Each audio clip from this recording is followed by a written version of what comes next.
আপনার কি কখনো মনে হয়েছে কিছু রহস্য শুধু সমাধানের জন্য নয়, বরং কিছু শেখার জন্য অপেক্ষা করে? আজ শুনুন তেমনি এক অদেখা যাত্রার গল্প। এক নির্জন পুরানো বাড়ি, যার প্রতিটি ইটে লুকিয়ে আছে শত বছরের অজানা গল্প। স্থানীয়দের কাছে এটি একটি অভিশপ্ত স্থান, কিন্তু সাহসী সত্যম সেই রহস্যের গভীরে ডুব দিতে চায়। সে শুধু গুপ্তধন নয়, হয়তো জীবনের এক নতুন অর্থ খুঁজতে বেরিয়েছে। বাড়ির জীর্ণ দোরগোড়ায় পা রাখতেই এক অদ্ভুত নীরবতা তাকে ঘিরে ধরে। একটি ধুলোমাখা ডায়েরি তাকে এক গুপ্তধনের ইঙ্গিত দেয়, যা কেবল সোনা রূপা নয়, এক গভীর সত্যের পথ দেখায়।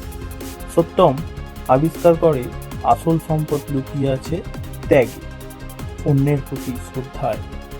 এই গল্প আমাদের শেখায়, জীবনের সবথেকে বড় প্রাপ্তি বস্তুগত নয়, বরং মানবিক মূল্যবোধের গভীরে।